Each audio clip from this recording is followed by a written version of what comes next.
All right.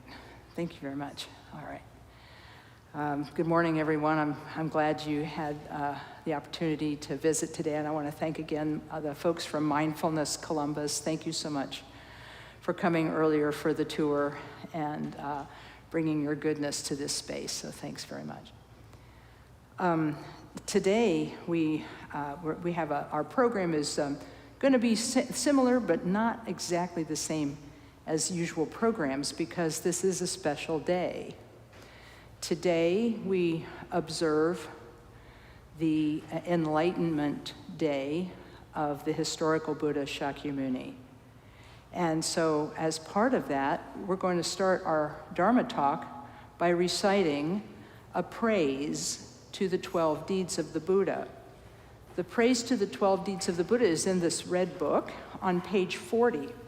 Now, you don't have to recite this if you're unfamiliar with it.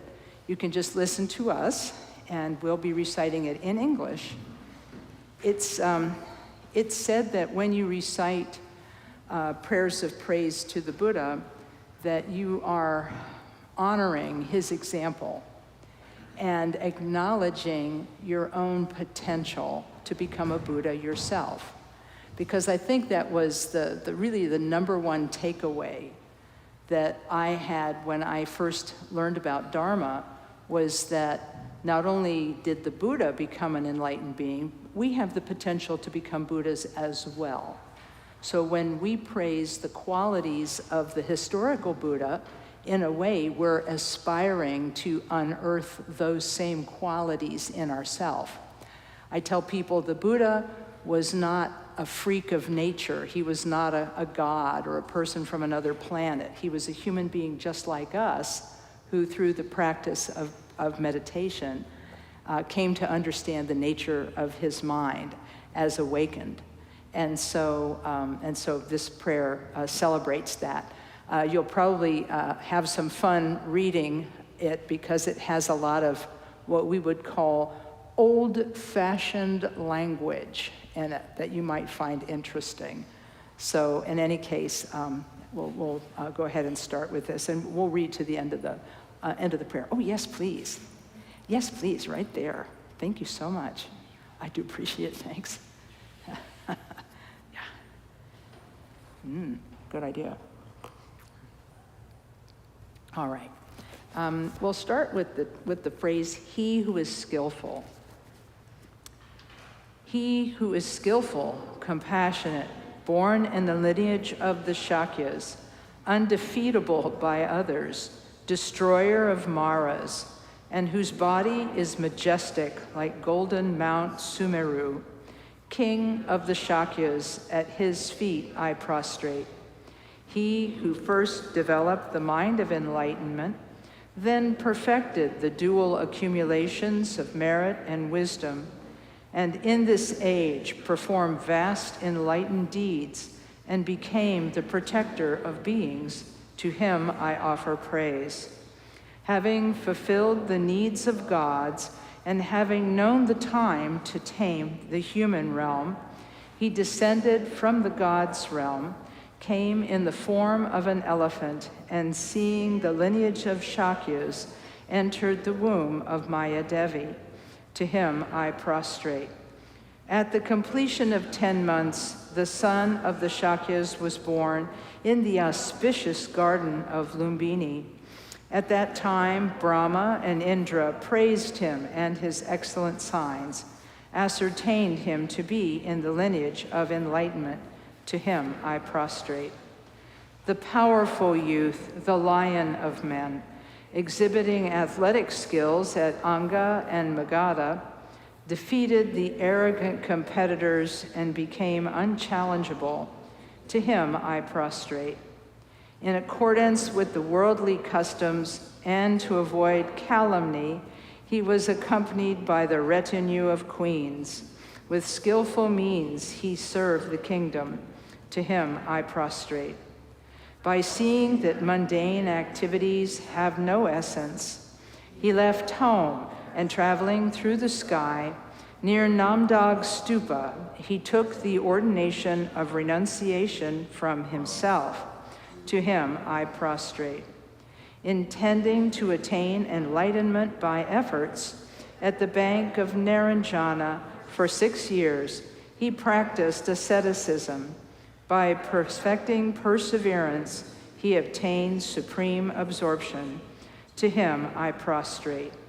In order to perfect his efforts since beginningless time, at the foot of the Bodhi tree in Magadha, with unmoving cross-legged posture, by attaining the fully enlightened state, he perfected his enlightenment. To him I prostrate. Swiftly watching the beings with compassion in the supreme places such as Varanasi, by turning the wheel of Dharma, he led beings into the 3 yanas. To him I prostrate. In order to defeat the other's evil opposition, he tamed the 6 heretical teachers, Devadatta and Mara, in the country of Kormojig. To the sage who conquered war, I prostrate. With virtues unequaled in the 3 worlds, he exhibited miracles in Sravasti and was worshipped by all the gods and human beings. He caused the doctrine to develop. To him I prostrate. In order to inspire lazy people to Dharma, in the clean land of Kushinagara, his Vajra-like immortal body passed away and attained nirvana. To him I prostrate. Since perfection is indestructible, and as the object of future beings to make merit, he manifested his remains with many ring cells and left them as the 8 types of reliquaries. To him I prostrate. When he, the chief of men, was born, took 7 steps on this great earth and proclaimed, I am supreme among beings in this world. To him, the great wise one of that time, I prostrate. He who first descended from the Tushita God's realm, entered his mother's room in the royal state, and was born as the sage in the Lumbini garden. Blessed one, God of the gods, to him I prostrate. In the royal mansion, he who was worshipped by 8 nurses, among the Shakya youths he demonstrated his athletic skill, and in Kapilavastu he accepted Gopa in marriage. The unequaled body in the 3 worldly existences, to him I prostrate.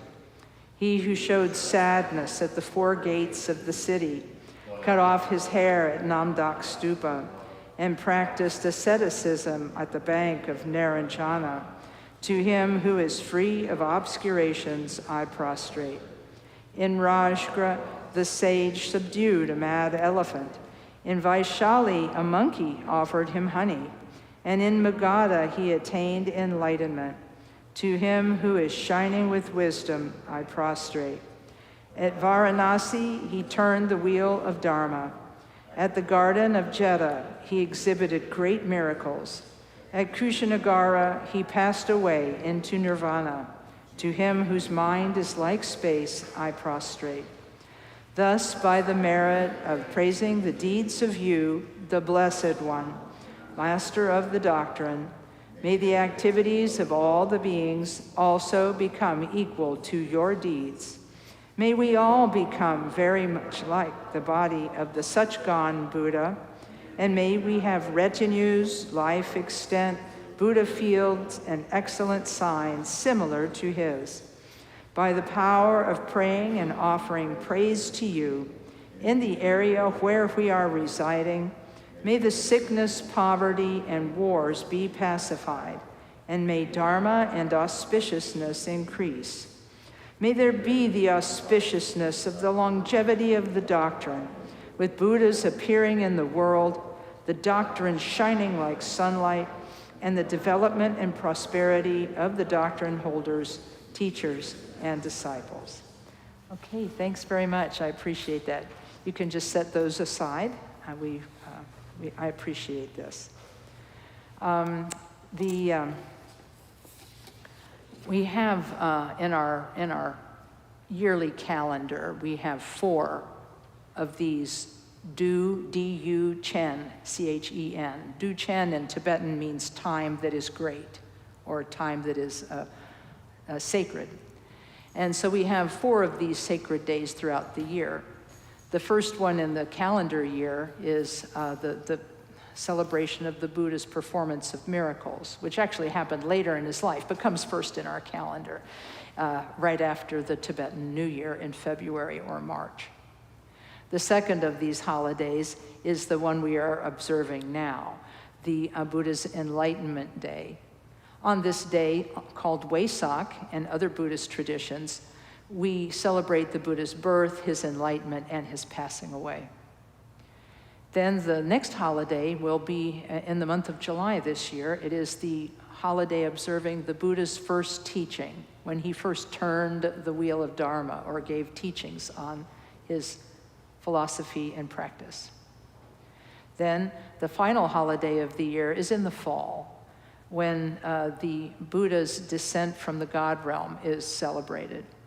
It was said that the Buddha needed to teach and his mother to repay her kindness, and since she had passed away just a few days after he was born, he went to the God realm where she had been reborn and gave the teaching on what became known as the Buddhist Abhidharma teachings. And so he returned to the human realm after that, and that is what is celebrated in the fall. So each of these 4 holidays is observed at our center by the recitation of the 12 deeds prayer, so that we can, I guess you could say, can make our aspirations to harmonize our activities with the activities of the Buddha. But we also observe them when the weather is fair enough for it, out at the stupa. And you'll see that there's a tent placed over our Buddhist monument out front. And that is a little bit of sun protection for us, because we're going to go out after the Dharma talk today, and somewhere around 1 o'clock, we're going to recite a short 20-minute, maybe 15, 20-minute practice in front of the stupa, in which offerings are made to the stupa. You'll be able to go and actually scatter flower petals and offer incense and that sort of thing outside. And we do this because, on the 4 great holidays, because it's said that any spiritual activity you undertake on one of the 4 special holidays, it's, I guess you could say, it's a bit of calendar feng shui, you know? It has extra effectiveness and power. And so, so the idea is that by doing these types of activities on the Buddhist holidays, when the time is sort of right for it, that it actually, our energies align with the Buddha's aspirations and good things happen. So it's said that when a person makes an aspiration in front of a stupa, it is like making an aspiration in front of the Buddha personally. Going in front of the Buddha personally and making the same aspiration. So a number of years ago, you may remember, I took a group of 20 pilgrims on 3 separate tours of the Buddhist monuments of the United States. I did one tour of the Buddhist monuments of Northeast New York, and then 2 tours of the Buddhist monuments of the Southwest. We went to the stupas in Taos and Cuesta and Santa Fe, and then up to Crestone, Colorado, to the Great Stupa. And then on the second trip, we went to the Great Stupa of Dharmakaya up at Red Feather Lakes, Colorado, as well as the Crestone. And it was so much fun. And each place, our teacher, Khenpo Karthar Rinpoche, encouraged us. Each time we visited a stupa, he said, make offerings and make aspirations. Make offerings, make aspirations. Because he said, the more you make these aspirations, the deeper they are rooted within you, and the more likely they are to come to pass in the future. So you're welcome to stay for that. We actually have extra snacks afterward if we have some cheese and veggies and things like that to kind of fortify you for your afternoon if you decide to stay for the 1 o'clock practice outside. So it is our custom to start with a refuge prayer, so we'll start by reciting that today. We'll recite it 2 times in English, and then I'll chant it once in Tibetan for us.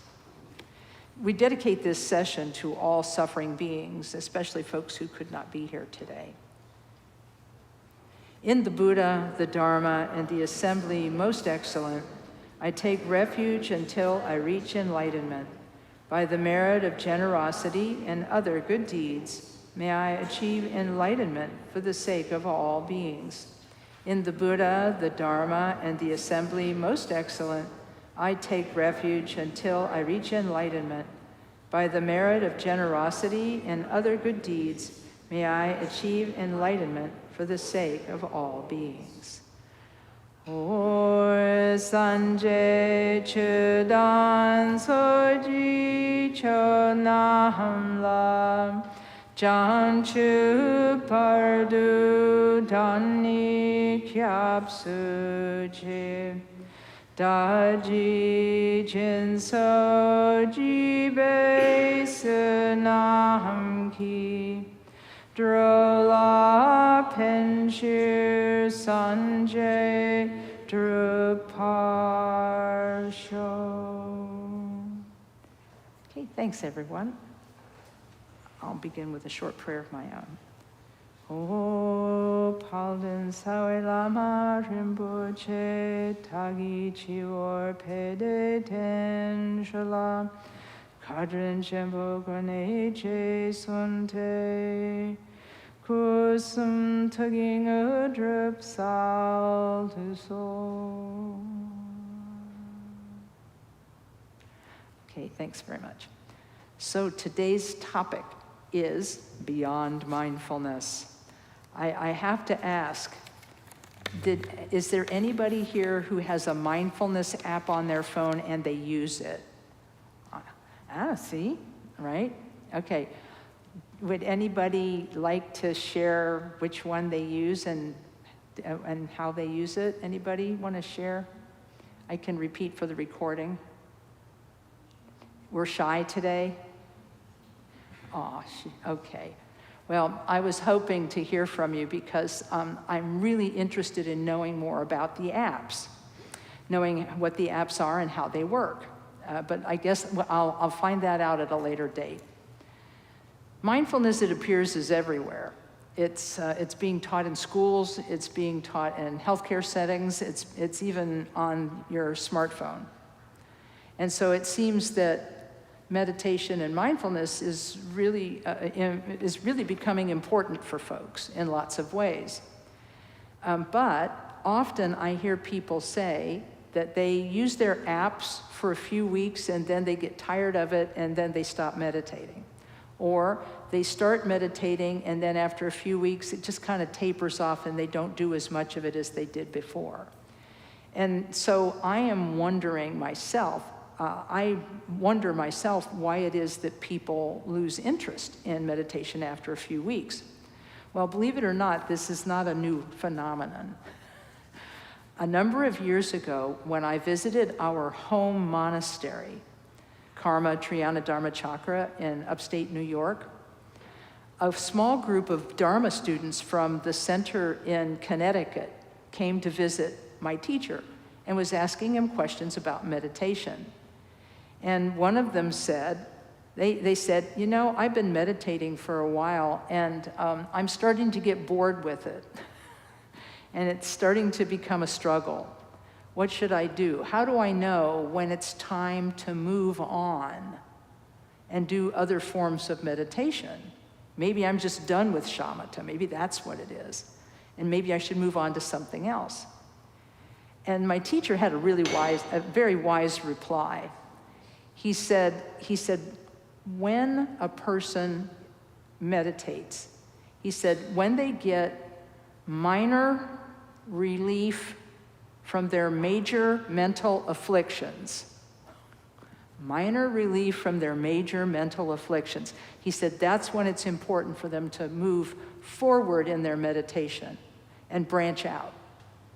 Because he said if a person doesn't do that and they don't have good guidance on what to do next, he said then some of them, they will stagnate. Their meditation will stagnate. And that was like a light bulb moment for me, because I had noticed this, that people would tell me they would get to what I call the mindfulness plateau. They'd get to a certain spot, and then they would go no farther. They begin to lose interest. And so to me, this was a mystery, and I wanted to solve the mystery of this. Well, over time, I got some clues, especially in the last few months when I had conversations with my friend, Dr. Julie, the brain scientist. Those of you who came here for Dr. Julie's presentations during Science Festival, I was her lab rat. She looked at my brain, and I did studies at the University of Wisconsin at Madison, and I also did studies at Princeton University in New Jersey. And they looked at my brain, and they had me meditate, and then looked at my brain again. And then they had me meditate while they were looking at my brain. And so they learned a bunch of things. But I was just part of a bigger study. And I was just a blip of data for Dr. Julie. But she kept studying people and kept talking with them. And what she found out was that the plateau comes about because people do not know what to do with the mindfulness they have developed. They honestly don't know what to do with it. They don't know how to use mindfulness in their everyday life.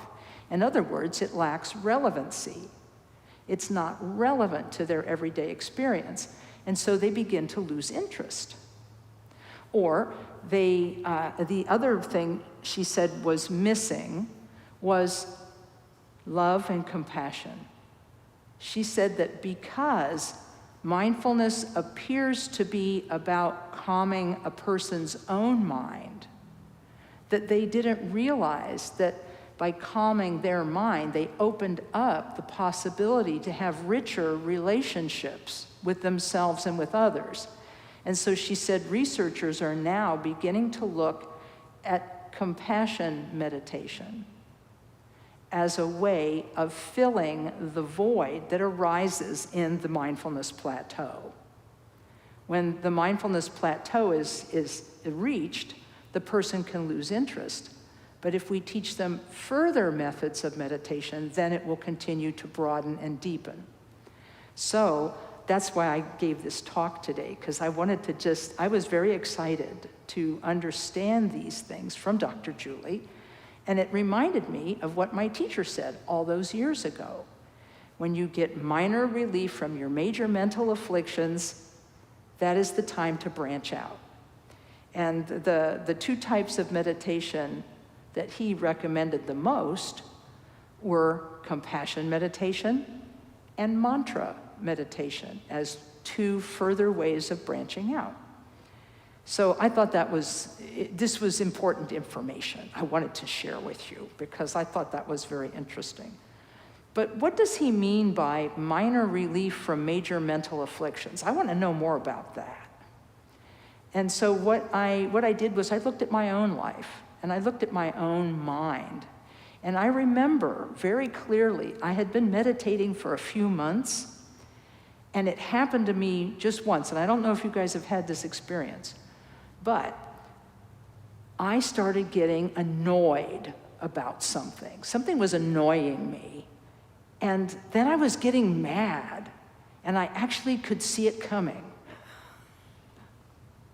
What a revelation! Because usually, when I would get mad, I would instantly say something and act like an angry person, or just go blah, get angry, blah. But this time, I saw it coming. Now, I couldn't stop, and I still got mad, but I saw it coming. And that was a revelation for me. And the reason it was a revelation for me was because I had never slowed down the process enough to see it. And that was, for me, the big benefit of meditation. When we sit in meditation, it is a little boring. Because what we're doing is we're just placing our attention on some simple task. Breathing in, breathing out, breathing in, breathing out. Okay, right. And so it's a very, very simple task, right? Breathing in, breathing out. Could be a little boring. But when our attention wanders from the breath, it can get a little interesting because we'll suddenly find that we're in the past, or we'll suddenly find that we're in the future, or we will find ourselves circling the drain of the present, Like my leg itches, something, we're doing one of those three things when we're distracted. But if we use the technique, notice the distraction, label it, thinking, let it go, and then return the attention to the breath. And think of that return as a fresh start. Like, I can start my meditation again now. Click, it starts, it's reset. If we can do that simple task of noticing, dropping, and returning, that actually refreshes our shamatha and makes it fresh again. And when we do that, what happens is we begin to notice the gaps between thoughts. And when we notice the gaps between thoughts, that's when it gets interesting. Because this means that we can actually begin to see daylight between what we thought was a continuous story of me and myself and I. A continuous story of me, myself, and I. There's gaps in it. And those gaps are things we can actually begin to enter and to learn from. Now, the second thing that happens to folks, and I hope this has happened to you once, because it happened to me once when I noticed the anger coming, and I couldn't stop it, but I still saw it. The other thing that happened was I'm sitting on my cushion meditating, and a memory of something bad that happened to me in the past came up. And it snagged me for a bit. And I started getting angry. Sitting on my cushion, getting angry about this thing that happened. And then I used the technique. I labeled it thinking, and I dropped it, and I went back to the breath. And it disappeared. Has this happened to any of you? I'm seeing some heads. Yes, has this happened? This was also a powerful thing, because what that meant was if I could drop that one thought, even if it was me being annoyed or angry, if I could drop that one thought, that meant that everything was up for grabs. Everything is up for grabs. Everything can be changed. Because every single habit we have ever formed is formed of those thoughts. Little blips on the screen of our mind. And that's how habits form. That's how habits are pursued. That's how habits are broken, by letting them go. This summer, I'm going to take a moment to give a commercial. I walked into something I probably shouldn't have done, and I agreed to teach a class for the home monastery in July and August on Wednesday nights. It's going to be on Zoom. It's exclusively on Zoom. And it's on the book Karma, what it is, what it isn't, and why it matters. And I told my translator, the person who's going to be translating the program into Chinese, she said, "Why did you pick that book?" And I said, "It terrifies me. I'm doing it because I'm really scared that I don't understand it fully, but I want to just plow into that. I just want to lean into that feeling of fear and see if I can help myself and help other people by studying this book." Well, the reason I bring it up here is not just so you can come to the class, but so that people can understand the importance of habits, the habits that we make. Because in the book, the author of this book about karma, he says that our stream of being, the stream of mind that we are, that thinks it is me, this is me, I am this, I am that, and so forth, he said it's held together by habit. So this is why the habits we make in this lifetime are so important. Because that's what holds us together. Our habits are what hold us together and what ensures our experience going forward. Actually, ensures the wrong word. It colors our experience of everything. Our habits color our experience of everything. And so if we can form positive habits, that's another of the further benefits of meditation. If we can begin to notice those thoughts, drop those thoughts, change those thoughts, then we can actually begin to make positive change in our lives by noticing those things and then hopefully being able to drop them in the moment when we are not meditating. So what I would recommend to everyone is the next time you feel mildly annoyed about something, like somebody got the short line at the grocery store and you didn't, you're annoyed about something. Or somebody said something that they always say and it drives you crazy, or whatever, that you just spend a moment recognizing that you've become annoyed, and then just breathe. Just stay with your breath for a moment. Just be with your breath for just a moment. Maybe in breath, out breath. I am so annoyed. In breath, out breath. I'm so annoyed. In breath, out breath. And just work with your breath for a minute or so and see if it has a positive impact on your feeling of annoyance, because it will have some small effect. It's without doubt. It will have some small effect. And that is a way that mindfulness can become relevant to our everyday life, is by allowing us to notice what we're thinking at any one time. So that's one place that you can go that's beyond mindfulness, beyond just mindfulness.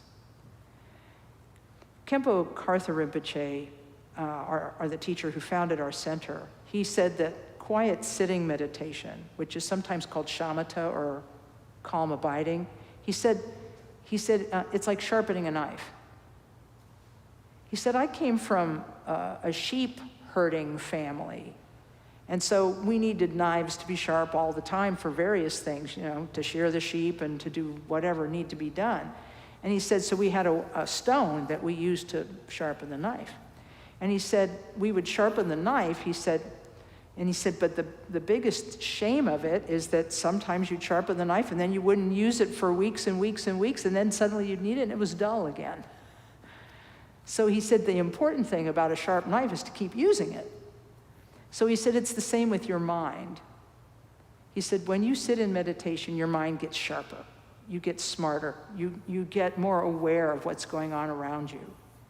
And at first that's bad news because then you see all your faults. But if you can kind of get through that part and move into the return to the breath and being with your breath and seeing your thoughts change, he said that's when you can actually, he said, don't just sharpen the knife and never cut anything.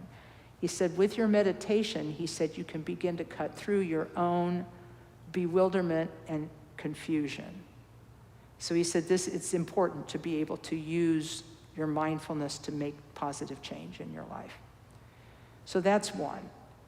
Then the second thing he said, beyond anchoring yourself in your breath when you have a moment of emotion, is to use your session of meditation to cultivate a positive quality.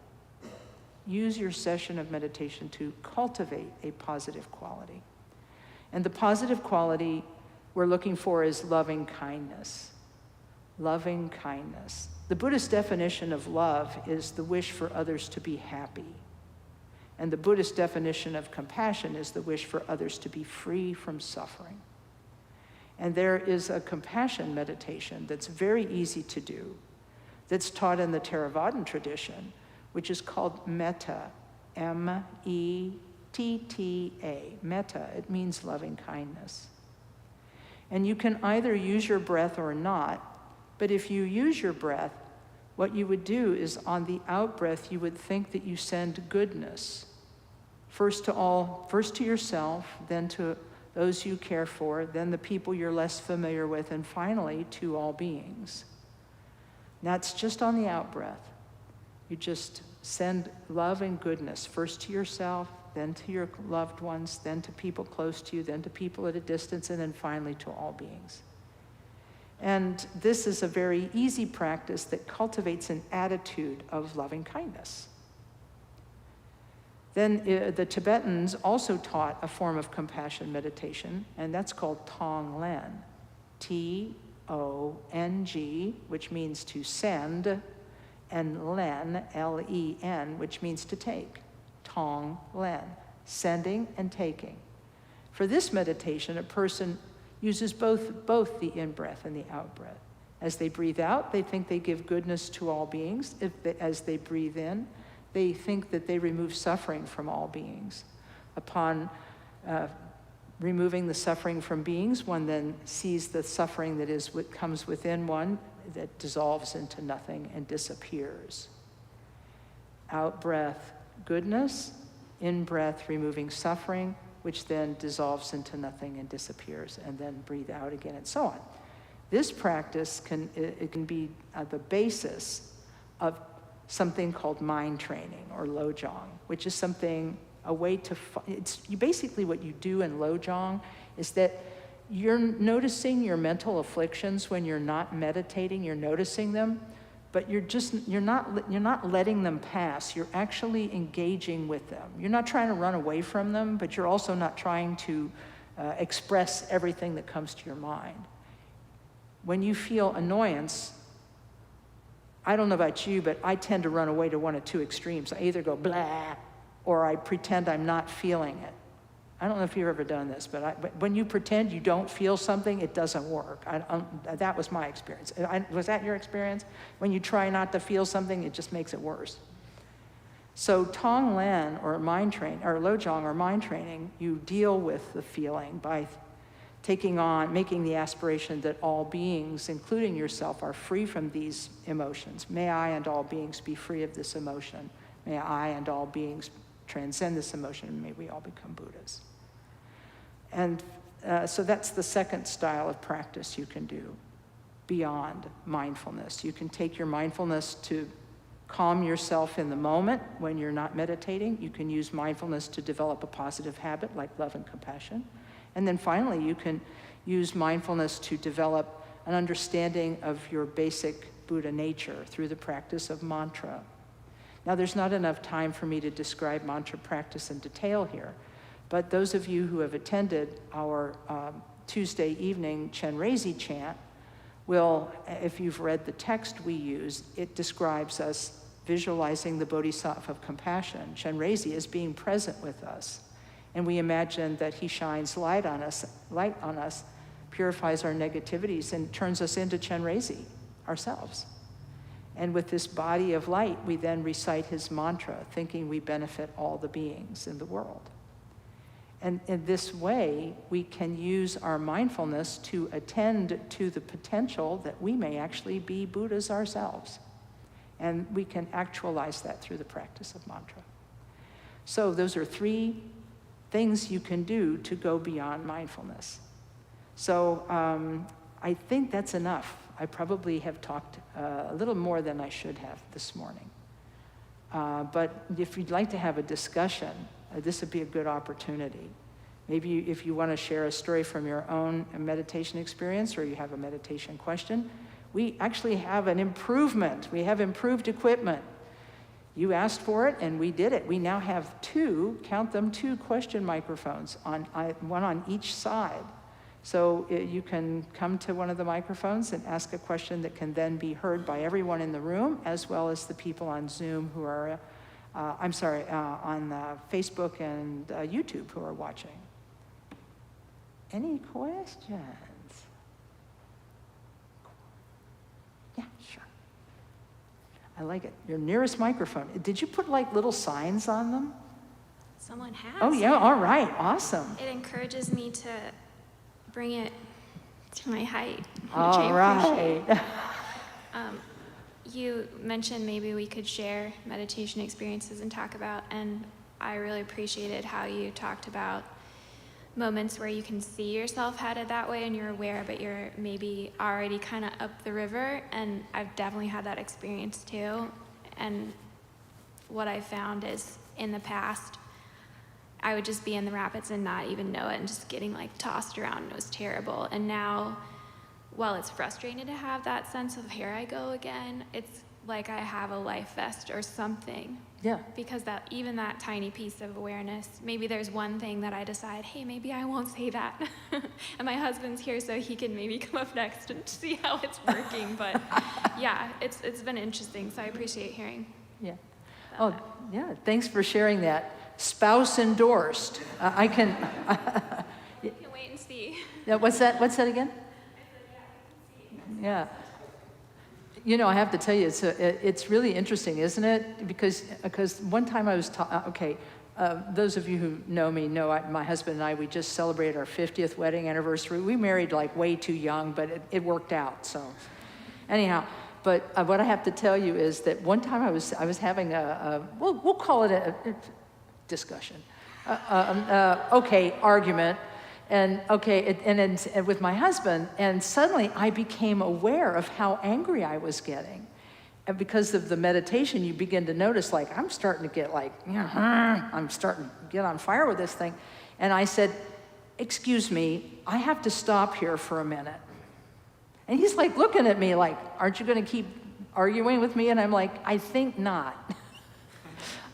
I think not. I think I'm done now. I think I'm too angry right now, and I think I'm going to have to come back and do this later when I'm not so mad.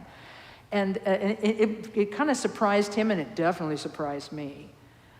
Because usually, you know, when I've got a point, I want to make that point, right? You know, so, but, and so it takes a little getting used to. A buddy of mine who's a psychotherapist, he said the same thing happened to him. He was arguing with his wife, and he suddenly realized that the argument was stupid. And he said, this argument is stupid. He said, we do not have to have this fight. Everything is fine. You're okay. I'm okay. We don't have to do this. And his wife like looked at him like, what's wrong with you? And he said, please be patient with me. I'm practicing a new behavior, you know. So anyway, but thank you for sharing, you know. And seeing this is, you're right. At first, it kind of like still feels like it's out of control. But then over time, just seeing that we changed it once, that's really encouraging. That was what encouraged me, was that I knew if I changed it once, slowly the big ones will come under my control. Right now they're not, but the big ones are still out there. We'll get the little ones first.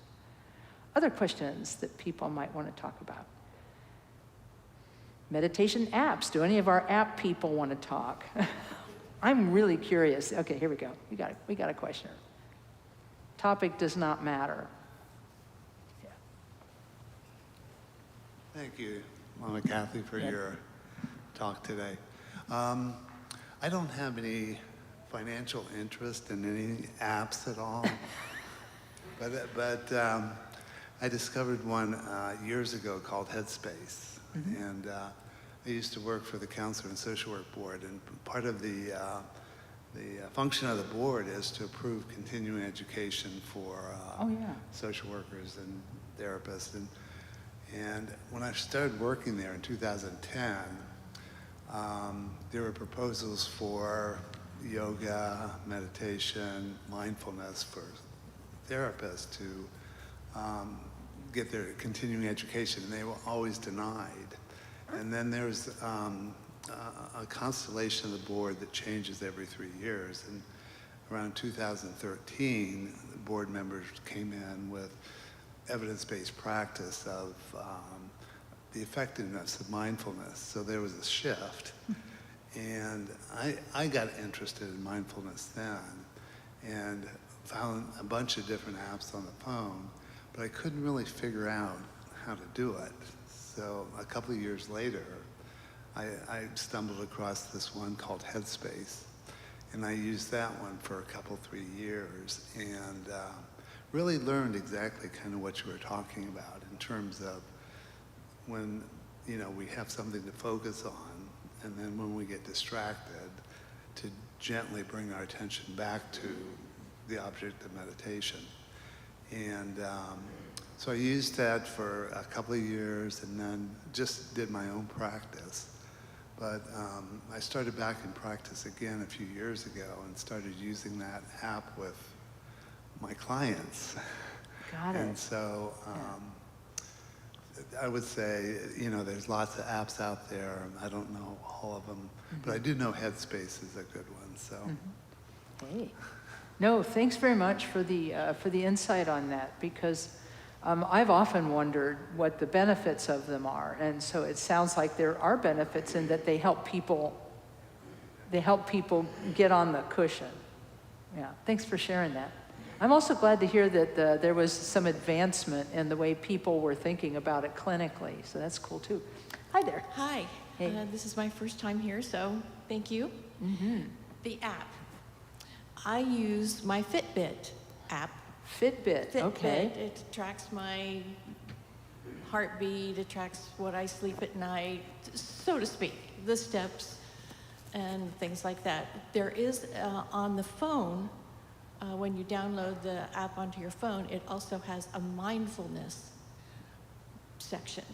And I use it for relaxing before I go to sleep. Oh, nice.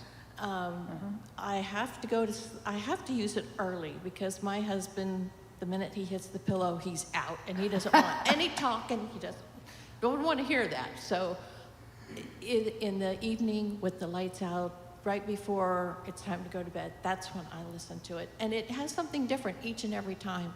Oh, I don't nice. know how they do it, but I just push the Yeah. mindfulness section and it pops up. It's only about maybe 10 minutes, 6 minutes sometimes, and 10 minutes. But I like that. Oh, that's awesome. Yeah. Yeah, no, thanks very much. You know, I think that different people benefit from meditation in different ways at different times of day, because you know, when we disengage toward the end of the day, we disengage from all the chatter. I think that there's a real benefit to that. I mean, you know, because it's way different than reading, you know, until you go to sleep. So thank you for that. Yeah, thanks for sharing. Hi. Hi. Yeah. I have another app, Thich Nhat Hanh's Plum Village. Oh, yeah, Plum Village, right. It has its own app that has various meditations, but it also includes compassion meditations, so kind of like advancing beyond just kind of the mindfulness. Good. One, which kind of leads to a question I had, which is, Sure. how do we balance, like, this kind of is a more wider ranging question than maybe we're looking for here, but the mindfulness movement feels sometimes to me like it's kind of excising the Buddhism from Buddhism and just taking what it wants. Mm-hmm. Is there a degree we should respond to that in a certain way, do you think? Or do you think it's something where any, you know, element of that I hear being what you're saying. incorporated into wider society is Yeah. ultimately beneficial? Yeah, I'm really glad you asked this question, because I've read, and I'm sure you have too, in various magazines and press accounts and things about how the mindfulness movement is viewed by some in Buddhism as being sort of, you know, Buddhism light, you know, where they take the Buddhist elements out of it. And when Dr. Julie was here, we talked about that some.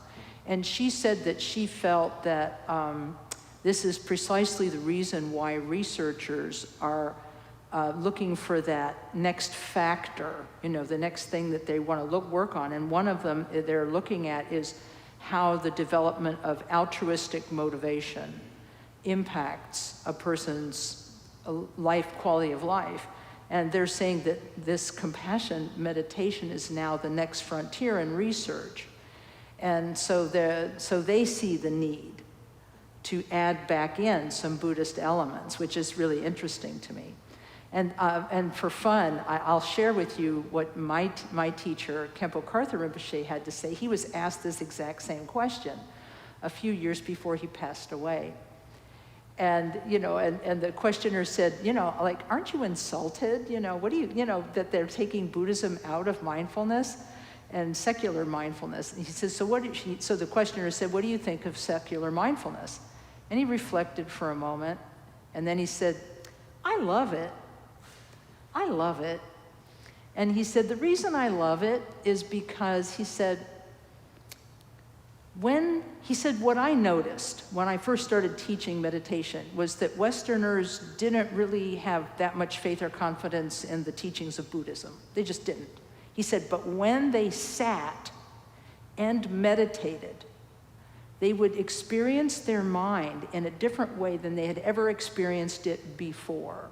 And that itself gave them the push to learn more and to actually begin to open their minds to learning about the teachings of Buddhism. Do no harm, practice virtue, tame your mind, all of those Buddhist practices. And he said, because meditation itself convinced them, because they demonstrated for themselves, within themselves, that they could experience their minds differently.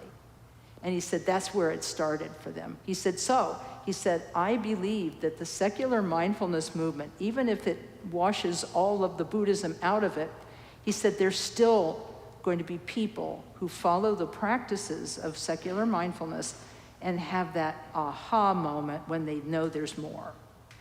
And he said, and then they're going to start asking questions. They're going to start saying, well, where does this teaching come from? And like, who invented this? And how is this, And so he said they will eventually be inspired to pursue Buddhism. He said, so it's like a seed being planted. He says, I have no objection to that.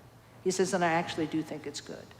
Because he said, for the people whose minds are open to that, he said, they're going to go looking. Because he said, if they have karma from previous lifetimes, if they have karma with this, he said, it will be awakened when they sit.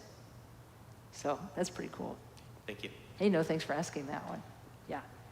And we can take these two questions, okay? And then that'll be all for today. Yeah, I know. I like it that it comes with instructions. That was really super. Lama, Kathy, thank you so much for your teaching today. Yeah.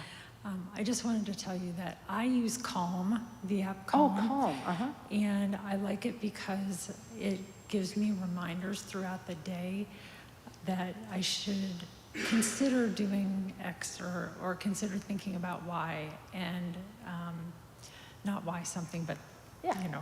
Yeah. X, Y, Z. Yes, a variable. As in X, Y, Z. A yeah. variable, right. And I began using it because I have insomnia, and I wanted to get help with going to sleep. So they have all kinds of things going to help one going to sleep. So that was why I use it. And it tells me you're up too late. It doesn't really say it that way, but you need to consider going to sleep. So I really like that aspect of it. The other thing is with my patients, I have a young, well, she's not young, but she's in her middle teens. And she uses Finch. Finch is an app for young people. Uh-huh. And it is a mindfulness app. And it's for folks with anxiety. And anxiety. Oh, okay. So, Cool. if anybody knows anybody that could avail themselves of that, and it's free. So, I love it. yeah, I've found it to be quite helpful with her, so. Yeah. Oh, no, I really appreciate this. Mm-hmm. Yeah.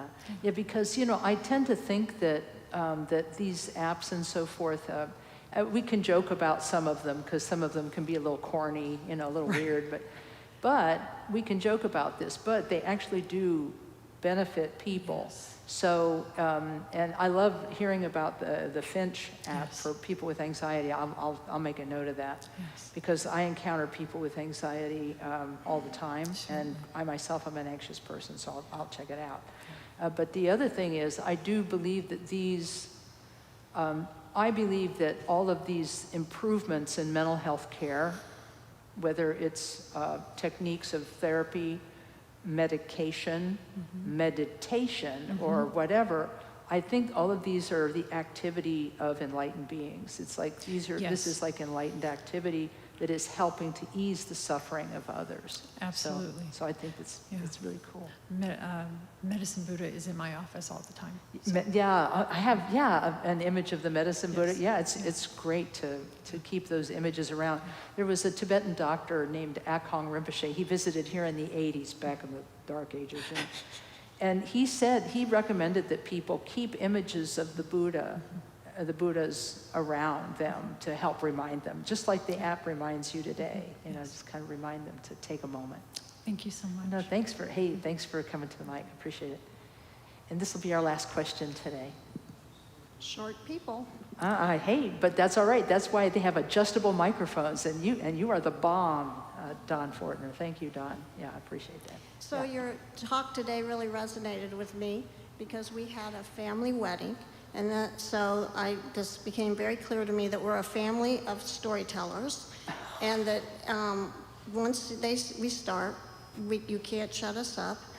And that these people, like one brother has 2 mental health diagnoses, but the other brother is saying, no, he's just lazy and he's just a liar. Aww. And this is the brother who attends AA meetings, or Al-Anon meetings, or 12-step meetings. And then he says, so one of his favorite sayings is, well, that's your story. Oh my. And you can stick with it, that's fine with me. And that's what he says, like, his opinion is true, but if I have an opinion or a memory, then that's my story. So he weaponizes it. Then my one sister, her husband, would tell these really bad puns and stories, the same ones for like 40 years. Now she's a widow, and she just tells these stories about her past life with her husband and her children. I see. And then over and over. And then the other sister harshly condemns her for that. Like, you can't stop, like her husband, who was a storyteller, and you can't stop her storytelling. But she goes on and on about the title company she works on and how stupid the people in the office are and the clients, and they don't understand. They did the form wrong in every detail. And then I think we all have ADHD, and once we start, we just can't stop. And then I use storytelling, like, to be whimsical and funny and amusing, to deflect aggression, because not only are we a harshly condemning family, but we are a hierarchical and aggressive species, and it works. And so, I hear that. So I was listening to my brother, the one harshly condemning the one with the mental health things, and contradicting his memory of the past and the facts and figures of his divorce and all this. And I realized, like, I can't stop any of these people. They have memories that I know are wrong, or they're like being uncompassionate. And so this weekend I was like, I can't fix them, and I can't even influence them, and they're gonna like put me down if I try to present a compassionate viewpoint. But I definitely know that is like the wrong viewpoint, that you have to have compassion for the people. And so that I was realizing, well, I need to meditate more so I can just like not respond and not participate in this. That's right.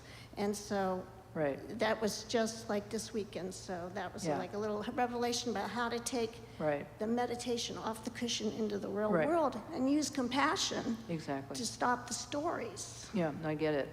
Boy. So, perfect synchronicity, tender tashi. Yeah, I really appreciate you sharing this story, because I think that for a lot of us, I have a storytelling family too, and my aunt used to tell the same stories repeatedly, and after a while, I just started saying what Pema Chodron says in one of her books, like, isn't she just adorable? Right. She's just adorable, because she thinks this is important. It's like, oh, God love her, as we say in Buddhism, and I think to me, the non-reactiveness for me was a long time coming, and it's still not there, because I still have specific issues that still get me angry, like from 0 to 60. But I can put up with a lot of things that I didn't put up with before. And you were probably here maybe when Lama Lodro Lamo sat in the teaching seat, and this was at the old building before it burned down. She gave a lecture on patience, and she said, patience is not putting up with something.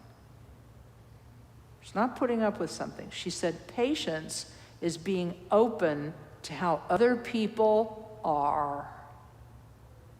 How they are, with all of their glorious flaws and glorious wonderments, And I think that being non-reactive is a great skill, even if it doesn't always work. But I appreciate you sharing about that. But it's been very helpful to me to use the phrase, to use the concept that we're storytellers. Yeah. Because storytellers is how, True. you know, the culture continues. And That's right. even though like the story of the Buddha's birth and all, it's like this crazy magical stuff, but it's, you know, Right. storytelling. Exactly. It's not, so people are telling their truth, and it's helped me accept the way my family is. Like my mother's a pathological liar, and she knew just what she was doing. I'm like, no, she's a storyteller, and then I could Yeah. accept her.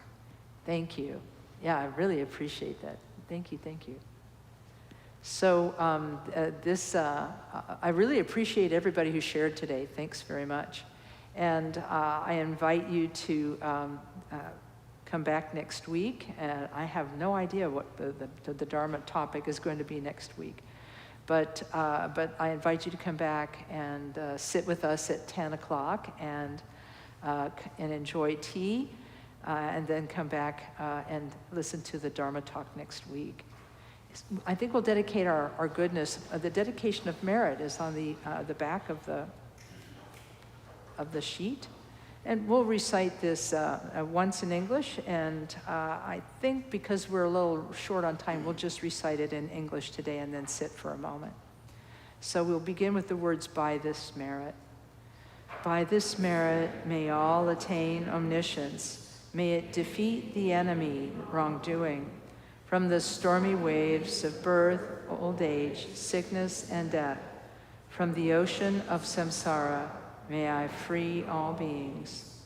The courageous Manjushri, who knows everything as it is, Samantabhadra, who also knows in the same way, and all the bodhisattvas, that I may follow in their path, I completely dedicate all this virtue.